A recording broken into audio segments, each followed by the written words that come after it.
Tamil cinema நேயர்களுக்கு என்னுடைய அன்பு வணக்கம். வெல்கம் டு எம்டி திரை. இந்த ஷோல நம்ம என்ன பார்க்க போறோம் அப்படின்னா, இயக்குனர் பிரசாத் முருகன் இயக்கத்துல நடிகர் பரத், அபிராமி, தலைவாசல் விஜய், அஞ்சலி நாயர், பவித்ரா லட்சுமி மற்றும் பலரது நடிப்பில் வெளிவந்திருக்கிற திரைப்படம் தான் once upon a time in Madras. இந்த படத்தினுடைய திரை விமர்சனத்தை தான் இப்போ நம்ம பார்க்க போகிறோம்.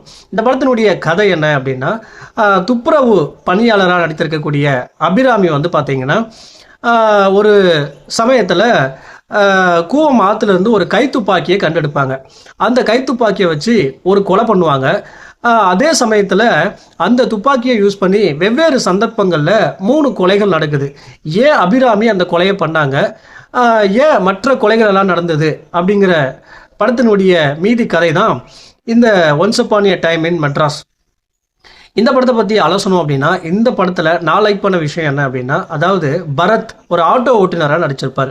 குறிப்பாக தன்னுடைய காதல் மனைவி உயிருக்காக போராடிட்டு இருக்கிற அந்த சீனில் அவர் உருகுகிற அந்த சீன் ஆகட்டும், தன்னுடைய மனைவி மருத்துவ செலவுக்காக மற்றவர்கள்கிட்ட பணத்துக்காக கையேந்துற அந்த காட்சிகள் ஆகட்டும் சிறப்பாக நடித்திருப்பார்.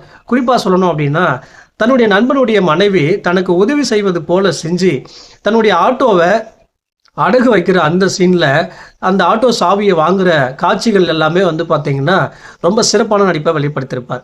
அடுத்ததாக துப்புரவு பணியாளராக நடித்திருக்கக்கூடிய அபிராமி வந்து பார்த்திங்கன்னா, தன்னுடைய திருநங்கை மகனை டாக்டர் ஆக்கணும் எப்படியாவது அப்படின்னு சொல்லி முயற்சி பண்ணுவாங்க. அவங்க எடுக்கிற முயற்சிகள் எல்லாமே சிறப்பாக இருக்கும். அதே போல் டாக்டர் ஆக்க வேண்டும் அப்படிங்கிற முயற்சியில் மிகப்பெரிய கடனாளி ஆகிடுவாங்க. கடனாளி கிட்ட ஓடி ஒளிகிற அந்த காட்சிகள் எல்லாமே சிறப்பாக நடிச்சிருப்பாங்க. குறிப்பாக கிளைமேக்ஸ் காட்சிகளில் வேற லெவலில் நடிச்சிருப்பாங்க அபிராமி.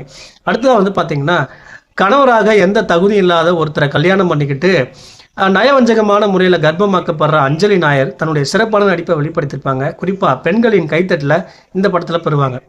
தலைவாசல் விஜய் ஜாதி வெறி தலைக்கேறிய ஒரு கதாபாத்திரத்தில் நடிச்சிருக்காரு. குறிப்பாக தன்னுடைய மகள் பவித்ரா லட்சுமியை கொலை செய்கிற சீன் எல்லாமே வந்து பார்த்தீங்கன்னா, ஜாதி வெறி தலைக்கேறிய ஒரு நபராக கண் முன்னாடி கொண்டு வந்து நிறுத்திருப்பார். அந்த அளவுக்கு ஒரு மிரட்டலான நடிப்பை வெளிப்படுத்தியிருப்பார்.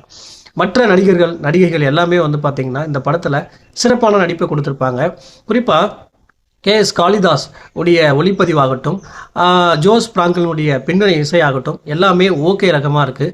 மொத்தத்தில் எந்தவித தொடர்பும் இல்லாத 4 பேர், அந்த 4 பேரையும் ஒரு கைத்துப்பாக்கி இணைக்கிற அந்த கதை தான் வந்து பார்த்திங்கன்னா once upon a time in Madras. இந்த படத்தை இயக்குனர் சுவாரஸ்யமான திரைக்கதையோடு கவனிக்கத்தக்க வசனங்களோடு இந்த படத்தை இயக்கியிருக்காரு. குறிப்பாக சஸ்பென்ஸ் த்ரில்லர்களுக்கு இந்த படம் ஒரு தரமான விருந்தாக இருக்கும். இந்த படத்துக்கு நான் கொடுக்குற ரேட்டிங் 5க்கு 3. அடுத்த விமர்சனத்தில் சந்திக்கலாம். நன்றி, வணக்கம்.